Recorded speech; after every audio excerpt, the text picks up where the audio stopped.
नमस्कार साथियों, आपका स्वागत है हमारे चैनल टारगेट विद रवि में। आप सबसे निवेदन है कि हमारे चैनल को लाइक करें, शेयर करें और सब्सक्राइब करें। अब हम लोग देखने जा रहे हैं संविधान के कुछ महत्वपूर्ण प्रश्न। पहला प्रश्न क्या है हमारे पास?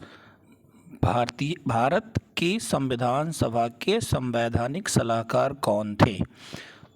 जो हमारा संविधान बना था उसके संवैधानिक सलाहकार कौन थे? हमारे पास ऑप्शन क्या है? BN. Rao, KM. Parrikar, K.T.. Shah और एम.एन. राव। तो हमारे संविधान सभा के संवैधानिक सलाहकार कौन थे हम लोग देखेंगे। पहला कौन सा है? हमारे संविधान सभा के संवैधानिक सलाहकार बी.एन. राव साहब थे। ठीक, आइए हम लोग कुछ और जानते हैं संविधान के बारे में। संविधान के बारे में जब हम लोग शुरू करते हैं तो जैसे संविधान का जो संविधान सभा का चुनाव हुआ था, संविधान सभा का चुनाव जुलाई 1946 में हुआ था। कब हुआ था? जुलाई 1946 में हुआ था। संविधान सभा का चुनाव होने के बाद संविधान सभा की पहली बैठक कब हुई थी? संविधान सभा की पहली बैठक हुई थी 9 दिसंबर। संविधान सभा की पहली बैठक 9 दिसंबर 1946 को हुई थी। कब हुई थी? 1946 को हुई थी।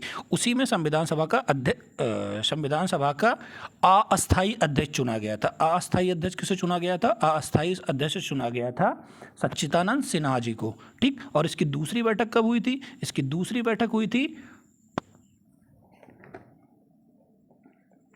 11 दिसंबर 1946 को। ठीक है, और तीसरी बैठक, तीन ही बैठक हुई थी, पहली बार में 3 बैठक हुई थी। कब हुई थी? तीसरी बैठक हुई थी 13 दिसंबर को। कब हुई थी? 13 दिसंबर को। तीनों, और दूसरी बैठक में संविधान सभा का अध्यक्ष चुन लिया गया था। संविधान सभा का अध्यक्ष डॉक्टर राजेंद्र प्रसाद को चुना गया था। ठीक, इसको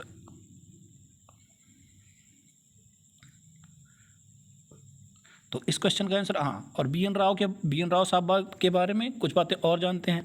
बी.एन. राव साहब ने भारत के तो संविधान के सलाहकार थे ही, साथ साथ ये जब बर्मा का संविधान बना था 1947 में, बर्मा का जब संविधान बना था तो वहाँ के भी संविधान के संवैधानिक सलाहकार नियुक्त किए गए थे।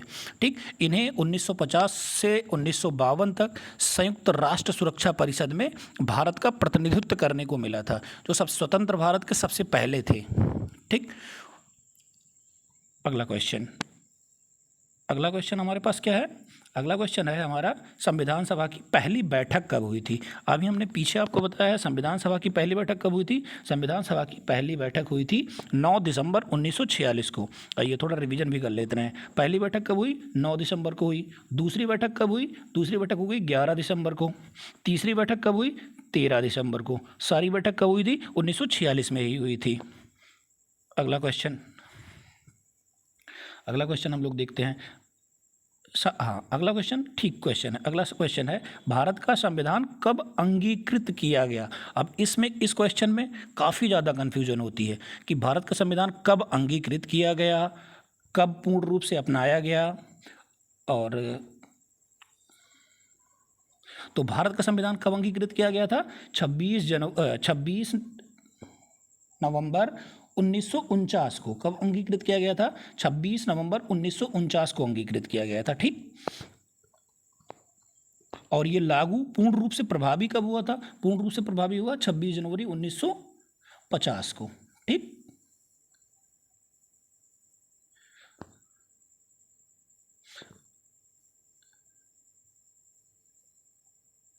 अब हम लोग अगला क्वेश्चन देखते हैं। अगला क्वेश्चन हमारे पास क्या है?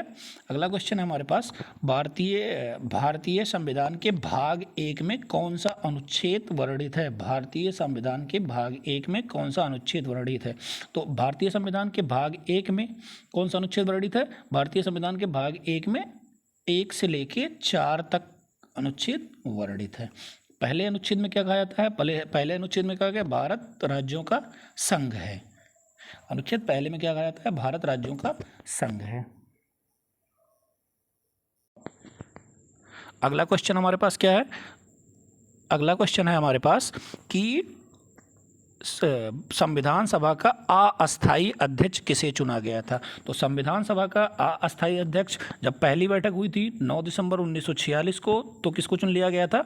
डॉक्टर सच्चिदानंद सिन्हा को चुन लिया गया था। और सच्चिदानंद सिन्हा को क्यों चुना गया था? क्योंकि ये जो सभा बैठी थी उसमें सबसे उम्र दराज थे, ठीक, सबसे उम्र के व्यक्ति डॉक्टर सच्चिदानंद सिन्हा ही थे। और इस पहली बैठक का जो पहली बैठक हुई थी 9 दिसंबर 1946 को हुई थी, उसको मुस्लिम लीग ने बहिष्कार कर दिया था। पहली बैठक को मुस्लिम लीग ने बहिष्कार कर दिया था। इस पहली बैठक में कुल जो पहली बैठक हुई थी 9 दिसंबर को, उसमें कुल 207 सदस्यों ने भाग लिया था, जिसमें से 9 महिलाएं थीं। कितनी? 9 महिलाएं थीं। ये क्वेश्चन इंपॉर्टेंट है कि पहली बैठक में कितनी महिलाओं ने भाग लिया था। जो पूरा हमारा संविधान सभा था उसमें 15 महिला थीं। कितनी महिला थीं? 15। पहली बैठक में कितनी भाग ली? 9 ने भाग ली थी।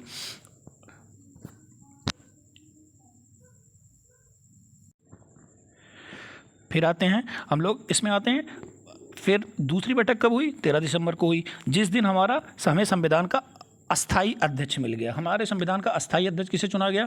हमारे संविधान का अस्थाई अध्यक्ष 11 दिसंबर 1946 को डॉक्टर राजेंद्र प्रसाद जी को चुन लिया गया। अब ये तो सही है, एक चीज़ इसमें और आती है, वो थोड़ी इंपॉर्टेंट है, अच्छी है। अध्यक्ष तो डॉक्टर राजेंद्र प्रसाद जी को चुन लिया गया, उपाध्यक्ष किसे चुना गया था? दूसरी बैठक में जब अस्थाई अध्यक्ष चुना गया तो उपाध्यक्ष किसे चुना गया? उपाध्यक्ष 2 लोगों को चुना गया था।